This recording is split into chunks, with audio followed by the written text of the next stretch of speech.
Assalamualaikum and a very good morning. My name is Ihsan Yassin.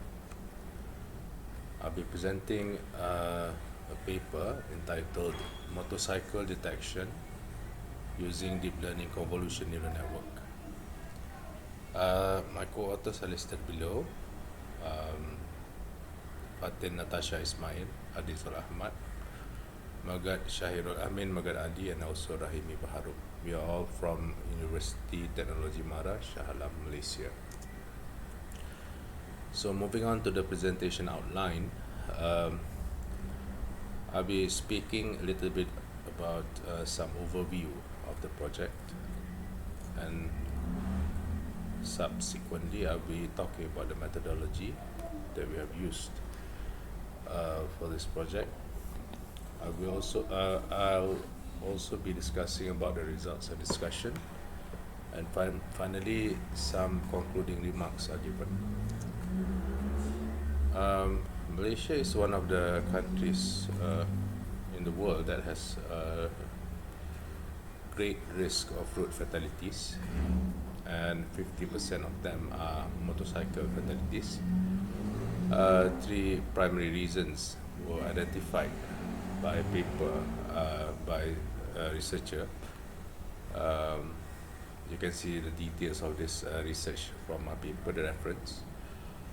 Basically, the reasons for this high road fatality are caused by human, road and vehicle, and also environmental factors. Humans, the limited ability to perceive the surroundings in humans has been identified as one of the major factors in causing accidents, especially in motorcycle accidents where cars, road users that drive cars, they have a hard time to see motorcycles due to their small size and also because of their high speed. The purpose of this project is twofold.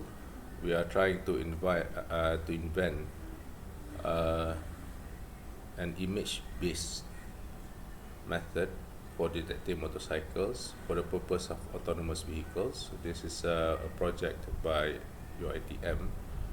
It is an ongoing project now, and basically autonomous vehicles are self-navigating vehicles using computers and array of sensors. So in order to do its job well, it requires a reliable and accurate method to recognize motorcycles along with other road obstacles as well. So it needs to recognize and it needs to avoid accidents. So our work here is limited to the recognition part. One promising technology in this area is the deep learning neural network. And considering the high human cost due to motorcycle accidents, we need an automated way to detect motorcycles. We can use this in two places. First, as I mentioned before, autonomous vehicle, and also we can use this for drive assistance system. This is where software is added to the car where it can detect motorcycles and inform the driver of any impending danger. The proposed system that we have created used a repurposed AlexNet network for object detection. AlexNet network has been around for quite some time and is quite established. So what we actually did was we took the original AlexNet network and we have repurposed it somewhat to perform motorcycle detection for the purpose of this project. A bit about the methodology. We began by collecting many images from Google Images, and also some pictures were taken from one of the researchers. She went around and collected a lot of images using her phone camera. The images taken were multiple views and orientations.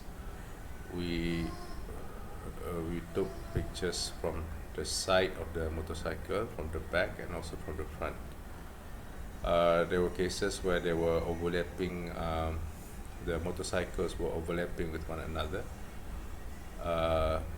And also there were but also all of them were taken in complex scenes, real scenes on the road, such as on the road, and other places where it's the real scenery or representation of where the motorcycles will be when we are detecting it for real inside the car. The next step was to label the ground truth. So anybody familiar with convolutional neural network design would understand that you need to give the neural network examples, and for object detection tasks you need to label the motorcycle in real life conditions in the complex image where it is from. So once labeling has been completed, we restructured the AlexNet network and adjusted some of its architecture in order to output different classification result compared to the original network. Transfer learning was used to speed up training. A lot of researchers papers have discussed the use of transfer learning. Basically what transfer learning does is that it takes the original network, adjusts the structure if needed, and using the same weights, the train weights from the original networks is used. The original network is used as the starting point for training, for training the repurposed network. The reason for this is neural network training, CNN training, takes a lot of time, and if we start training from random weights in the very beginning, it would take a lot of time to complete. So using transfer learning, a lot of researchers have proven that using this method, it can really speed up your training time. Another advantage is the weights that have already been trained by the original network is very adept at detecting a lot of objects, and we can capitalize this to improve the detection results as well. So basically the feature extractors inside the original AlexNet network has been very fine-tuned, and using transfer learning we can capitalize on some of that already trained weights in order to perform our training. So next, the training process was performed using adaptive moment estimation algorithm, or ADAM.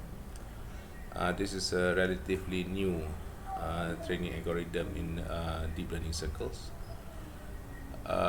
GPU was used, graphics processing unit, because of the sheer amount of parameters that need to be optimized.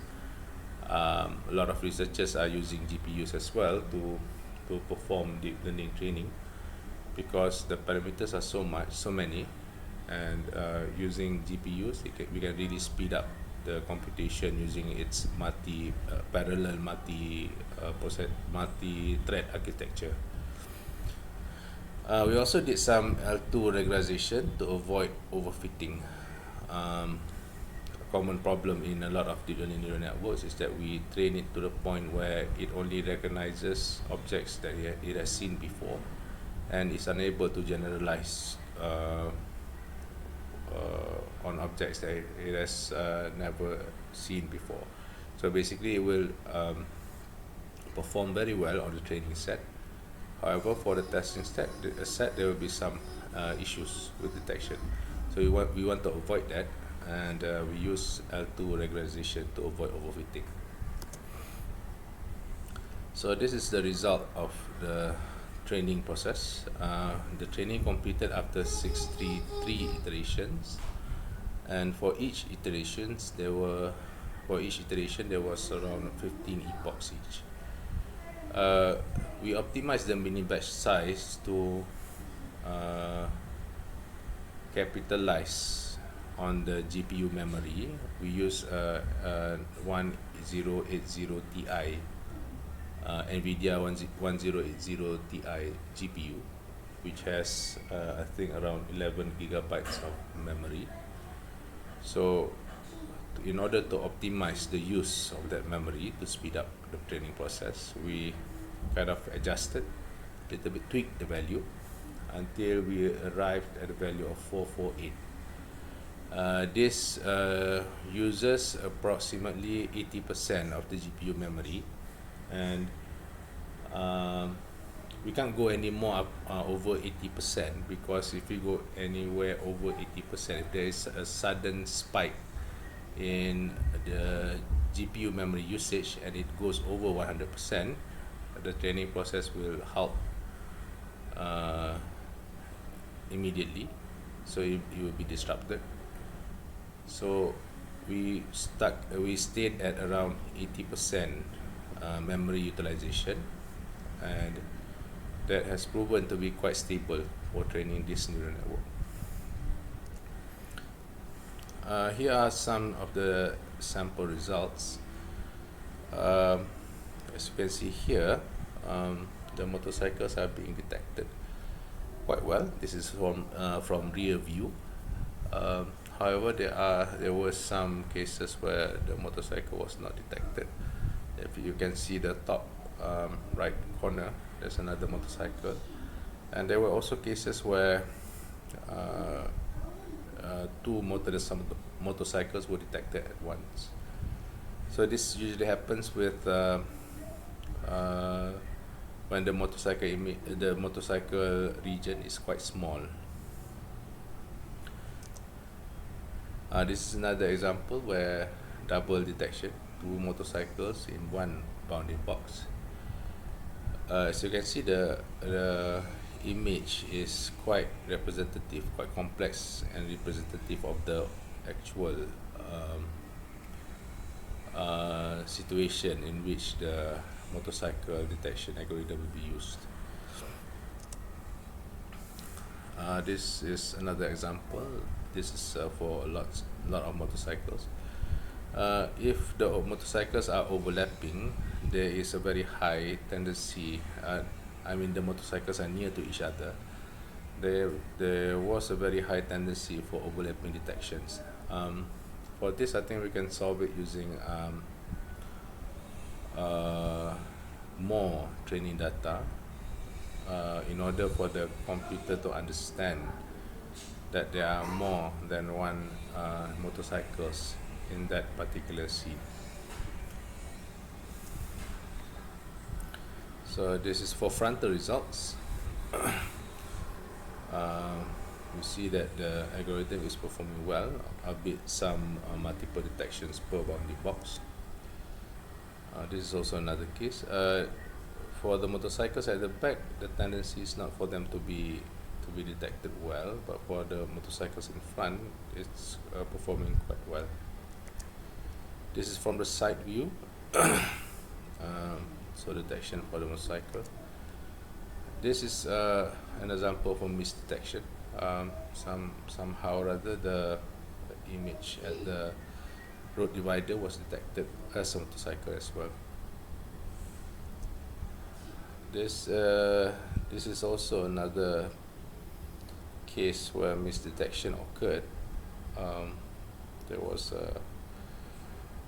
car that was being detected as a motorcycle, while the actual original motorcycle is not being detected. So, in a sense, this paper has successfully, albeit partially, demonstrated the application of CNN for detecting motorcycles. The method can be used for high-level identification and positioning of objects in detection applications. The new network has to be trained and tested in order to detect a motorcycle. If you have any comments or questions, please feel free to contact me through the YouTube comment section. If you have any interesting collaboration opportunities, also please do contact me at my email, ihsan, ihsan .yassin @gmail.com. This research work was supported by the new car assessment program for Southeast Asian countries, or Asian NCAP, under grant number, that's the grant number. This project is shared between two universities. One is University Technology Mara, Malaysia, and the second one is University of Perpetual Help System Delta, or UPHSD. This university is from the Philippines, and I spent 1 month there, to do some of my research work. So their support and contributions are gratefully acknowledged. Thank you very much. Goodbye.